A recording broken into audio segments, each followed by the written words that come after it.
Welcome to your first trading lesson. Today you will learn the basics of financial markets and how to read price charts. Trading basics. Trading is buying and selling financial assets like stocks, currencies, or cryptocurrencies to make a profit.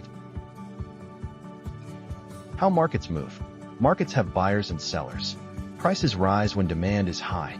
Prices fall when supply exceeds demand.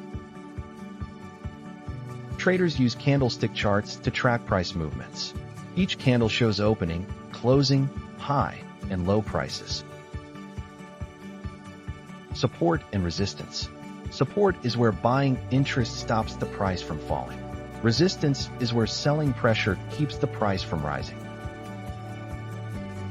Market trends. Uptrends have higher highs and higher lows.